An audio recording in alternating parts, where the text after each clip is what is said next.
सुबह के 8 बज रहे थे। शारदा टिफिन सेंटर में बहुत व्यस्त थी।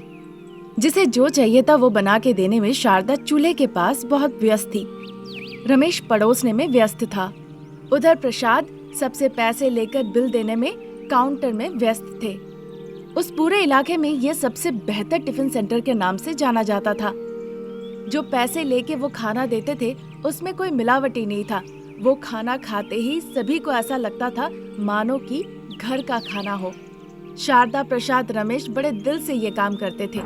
तभी अचानक से एक सफेद गाड़ी आके वहाँ रुकती है। ये देखकर शारदा कहती है, बेटा रमेश, मैं खाना पकाते पकाते भूल ही गई।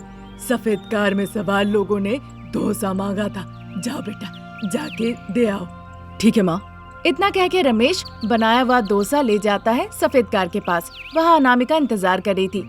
अनामिका फोन में शॉर्ट्स देख रही थी। मैडम, आपको डोसा चाहिए था ना? ये लीजिए गर्मा गर्म डोसा।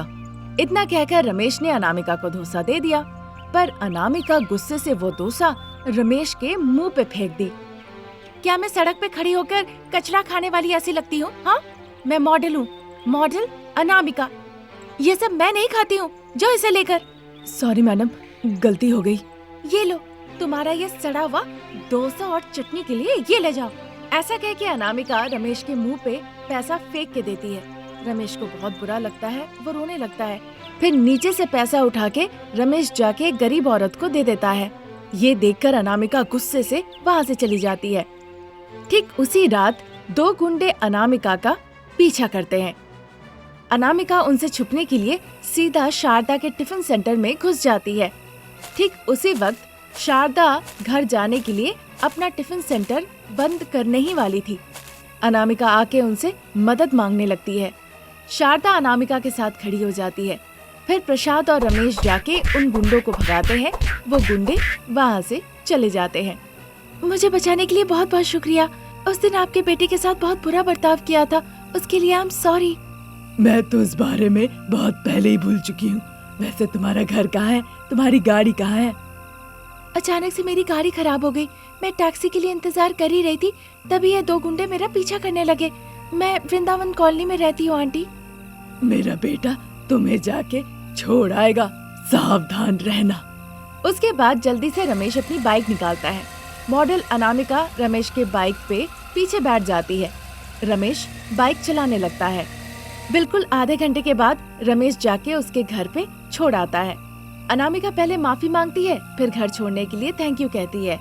फिर उसने दोस्ती का हाथ बढ़ाया और तब से उन दोनों के बीच दोस्ती शुरू हो गई। रोज सुबह सुबह अनामिका उठ के बेड कॉफी पीती थी, फिर जल्दी से तैयार हो जाती थी बिना नाश्ता किए हुए। उसके बाद सीधा शारदा के टिफिन सेंटर में आके उनसे बातें करते करते ब्रेकफास्ट करती थी। शारदा का प्यार और सहानुभूति से अनामिका आकर्षित हो गई थी और अनामिका इस प्यार को जिंदगी भर पाना चाहती थी। इसीलिए वो धीरे धीरे रमेश की तरफ आगे बढ़ने लगी। तभी एक दिन अनामिका अपने पिता मनोहर को लेकर शारदा के घर पे आती है। शारदा बहुत आश्चर्य होती है, उसे कुछ समझ में नहीं आता है। वो एक दूसरे को देखते रहती है। अनामिका फिर शर्मा जाती है। तब जाके शारदा कहने लगती है, देखिए बाबू, इतने बड़े लोग हमारे घर आए, इसका मतलब मेरे बेटे ने जरूर कुछ गड़बड़ किया है। देखिए बहन जी, मुझे बाबू मत कहिए, भाई साहब कहिए। ये गलती सिर्फ आपके बेटे ने नहीं, मेरी बेटी ने भी की है। मनोहर क्या कह रहे हैं उन तीनों को कुछ समझ में नहीं आता है, तो वो तीनों एक दूसरे को देखने लगते हैं। अरे पिताजी, आप उन्हें इस तरह से परेशान मत कीजिए, खुल के बताइए। बेचारे, देखिए किसी को भी कुछ समझ में नहीं आ रहा, आखिर में आप कहना क्या चाह रहे हैं? रुको बेटा, मैं ससुर बनने वाला हूँ, इनके साथ तो मस्ती करना बनता है। ससुर बनने वाले हैं? हाँ बहन जी, मेरी मॉडल बेटी आपकी बहू बनना चाहती है।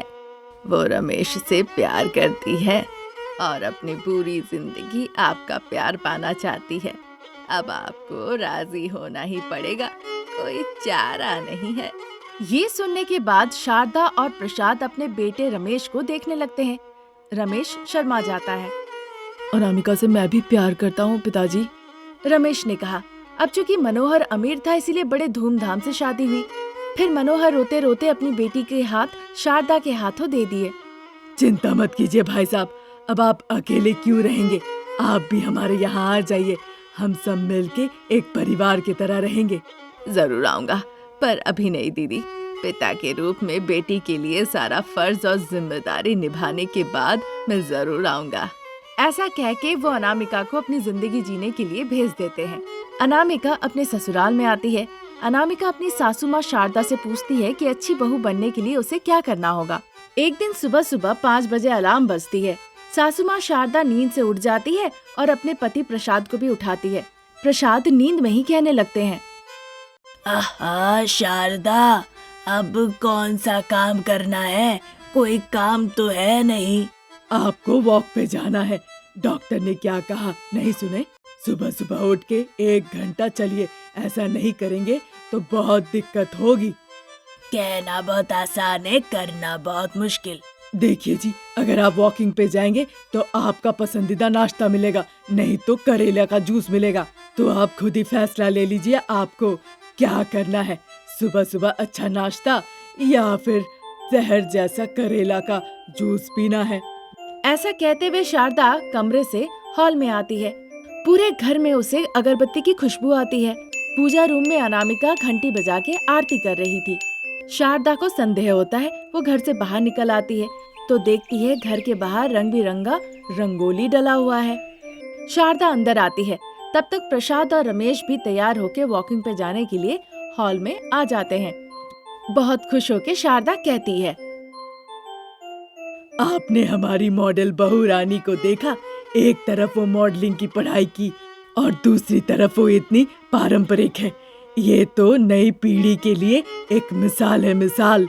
सुनकर प्रसाद और रमेश बहुत खुश हुए और वो दोनों मॉर्निंग वॉक के लिए चले गए। और इधर मॉडल बहू रानी अनामिका ससुराल में अच्छा नाम कमाने लगी।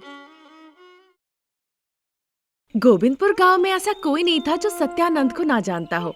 समृद्ध, सच्चा और बहुत ही दानी व्यक्ति था। ऐसा नहीं, वो ग्रामीणों को बहुत मदद भी किया करते थे। उनकी एक बेटी थी अवंतिका, जिसका रंग काला था। भले ही अवंतिका का रंग काला था, लेकिन उसका दिल शुद्ध, बिल्कुल चमकदार मोती जैसा था। बिल्कुल नकारात्मक सोच के बिना कीचड़ में खिला हुआ एक कमल। अब उसकी शादी की उम्र हो चुकी थी, इसीलिए पिता उसकी शादी के बारे में सोच रहे थे। अब बेटी का राय लेना था, इसीलिए पिता अवंतिका के कमरे में आते हैं, जो अपने कमरे में बैठ के सिलाई बुनाई कर रही थी। क्या बात है पिताजी, आप मुझसे कुछ कहना चाहते हैं? हाँ बेटा, मैं तुम्हारी शादी के बारे में तुम्हारी राय लेने आया हूँ। मेरे तरफ से हाँ है पिताजी, मैं ससुराल जाना चाहती हूँ। ये सुनकर सत्यानंद बहुत खुश हो गए। फिर बिना कुछ कहे वे हॉल में आकर अपना फोन उठा के शारदा को फोन लगाते हैं। उधर दूसरे तरफ शारदा फोन उठाती है। हेलो दीदी, मैं सत्यानंद बोल रहा हूँ। हेलो सत्यानंद जी, कैसे हैं? अवंतिका कैसी है? आपके घर में बहू बन के आने के लिए अवंतिका तैयार है। अब देर मत कीजिए, अपने बेटे को लेकर जल्द से जल्द हमारे घर आइए। हम नहीं आएंगे, आप अपनी बेटी को लेकर हमारे घर आ जाइए। पर शादी से पहले हम अपनी बेटी को लेकर आपके घर कैसे आए? अब ये मैं भी कह सकती हूँ, पर कार, बस, फ्लाइट, ट्रेन, बैलगाड़ी जो भी आपको मिले वो लेकर आ जाइए। ठीक है बहन जी, अपने बेटे को ये बात बताना मत भूलिएगा। ठीक है भाई साहब, आज ही मैं अपने बेटे को इस बारे में बताऊंगी। जैसे ही शारदा ऐसा कहकर फोन रखती है, तब तक प्रसाद और रमेश तैयार होके हॉल में आते हैं। शारदा प्रसाद को इशारा करती है पूछने के लिए। रमेश ये देख लेता है। पूछिए पिताजी, माँ आपसे मुझे क्या पूछने के लिए कह रही है? वो तुम्हारी शादी के बारे में। हाँ, कौन है लड़की, कहाँ रहती है, क्या पढ़ाई लिखाई की है और क्या नौकरी करती है? उसके माता पिता के सारे विवरण बताइए। अगर पसंद आया तो मैं हाँ कह दूंगा। अरे इसमें कोई नई बात नहीं है। जब तुम बच्चे थे, अवंतिका के साथ पुतला लेकर शादी शादी खेलते थे, याद नहीं? उस गांव की चाचा की बेटी के बारे में कह रहे हैं? हाँ बेटा, अवंतिका। वो काली कौवा जैसी, काजल की तरह, जली हुई बर्तन की तरह उस अवंतिका से मेरी शादी कराओगी? हाँ बेटा, बचपन में ही हमने वादा कर दिया था, अब मौका मिला है वादा पूरा करने का। वो चाचा हमें बहुत मदद किए थे। देखो बेटा, हो सकता है वो कोयल की तरह काली हो, पर उसका दिल सोने जैसा है। एक लौती बेटी है, बहुत जायदाद है। तुम्हें न्यूज रीडर नहीं रहना पड़ेगा, पूरा न्यूज चैनल के मालिक होगे। पिताजी, मुझे न्यूज चैनल का मालिक नहीं होना है, मैं न्यूज रीडर ही ठीक हूँ। पर मैं उस काली कौवे के साथ शादी नहीं कर सकता। ये बात सुन के शारदा गुस्से से कहने लगती है, अगर तुम ना कहोगे तो मुझे मरा हुआ पाओगे। 2 दिनों में अवंतिका उसके पिताजी के साथ यहाँ आ रही है। तुम अवंतिका से ही शादी करोगे, ये मेरा वचन है और मेरा वचन ही शासन है। ऐसा कहकर शारदा चली जाती है। रमेश भी गुस्से से घर से बाहर चला जाता है। वहाँ से पार्क में जाके सोचने लगता है कि उसकी जिंदगी में आने वाले इस ब्लैक ड्रैगन से उसे कैसे छुटकारा मिल सकता है। तभी रमेश के दिमाग में भाड़े वाली बहुरानी की तरकीब आती है। रमेश खुश हो जाता है। ये तरकीब तो बहुत अच्छी है, पर इस बात के लिए कौन लड़की तैयार होगी? जब वो ऐसा सोच ही रहा था तभी उसे अपना एक दोस्त श्रीकांत याद आता है। फोन करके उसे पूरी बात बताता है और उससे मदद मांगने लगता है। श्रीकांत अनामिका का नंबर देता है, जो कि छोटी मोटी चोर भी थी और बहुत एक्टिव पर्सन थी। रमेश अनामिका के बारे में पूछता है तो वो कहता है कि तुम्हें अनामिका के बारे में विवरण चाहिए या फिर इस मुसीबत से निकलने का तरीका चाहिए। अनामिका के बारे में कुछ ना बता के बस उसका नंबर दे देता है। रमेश तुरंत अनामिका को फोन लगाता है और कहता है श्रीकांत से नंबर मिला है और उसे पार्क में आने को कहता है। 1 घंटे बाद अनामिका रमेश के पास पार्क में आती है। रमेश उसे पूरी बात बताता है। भाड़े की बहू बनके तुम्हें मेरे घर चलना है, नहीं तो मैं तो फंस जाऊंगा। अरे ये भाड़े की बहू रानी का किस्सा क्या है? और कोई चारा नहीं है, आपको भाड़े की बहू रानी बनना पड़ेगा। जब तक अनामिका ना मान जाए तब तक रमेश अनुरोध करता रहा। आखिरकार अनामिका भाड़े की बहू बनने के लिए तैयार हो गई। अगले दिन सुबह सुबह जब घड़ी में 9 बज रहे थे, अनामिका अपना सूटकेस लेके शारदा के घर पहुंच जाती है। सामने ही उसे शारदा और प्रसाद एक साथ दिख गए। जैसा उन्होंने कहा था, दोनों ही नाटे नाटे हैं, लाल रंग के हैं। इसका मतलब आप दोनों ही रमेश के माता पिता है ना? हाँ, हम ही रमेश के माता पिता है। लेकिन क्यों? तुम कौन हो? इस घर की बहुरानी हूँ। 2 महीने पहले ही रमेश ने मुझसे शादी की है। जब भी मैं कह रही थी उसे यहाँ ले आने के लिए, वो कुछ ना कुछ बहाने बना के इस बात से भाग रहा था। जब मुझे बहुत गुस्सा आया तो उसने ये बता दिया और कहा आने के लिए। रमेश, इधर हॉल में आना जरा। अनामिका आई है, कह रही है वो इस घर की बहू है। ये सब क्या है? जब शारदा ऐसा कहती है तो रमेश को बहुत बुरा लगता है। वो बेडरूम से हॉल में आता है। उसने कहा अनामिका ने सच कहा। फिर अनामिका को वो अपने कमरे में जाने को कहा। बिल्कुल ठीक उसी वक्त सत्यानंद अपनी बेटी अवंतिका को लेकर गांव से आते हैं। ये बात किसी ने गौर ही नहीं की। अब अवंतिका आ गई तो हम उसे क्या कहेंगे? देखो माँ, मैंने पहले ही कहा है, मैं उससे शादी नहीं करूंगा। उस कौवा, कोयला, ब्लैक पेंसिल जैसी लड़की से बिल्कुल नहीं करूंगा। ये सारी बातें सुन के अवंतिका रोने लगती है। सभी को लगता है कि कहाँ से रोने की आवाज आ रही है। पीछे मुड़ के देखते हैं कि अवंतिका रो रही है। सत्यानंद बड़े गुस्से में है। अब शारदा प्रसाद क्या करे समझ में नहीं आ रहा है। रमेश फिर अवंतिका के पास जाके कहने लगता है, देखो अनामिका, बड़ों की कहने की वजह से अगर मैं तुमसे शादी कर लूं तो मैं पूरी जिंदगी सुखी नहीं रह पाऊंगा। कोई ना कोई होगा जो तुम्हें पसंद करेगा, तुम उससे शादी करो, पूरी जिंदगी तुम सुखी रहोगी। इस तरह से वो समझाने की कोशिश करता है। सत्यानंद के पास कोई चारा नहीं था, इसीलिए अवंतिका को लेकर वहाँ से वो चले जाते हैं। अनामिका जो भाड़े की बहू बनकर आई थी, उसने शारदा के बिस्तर के ऊपर एक चाबी का गुच्छा देखा।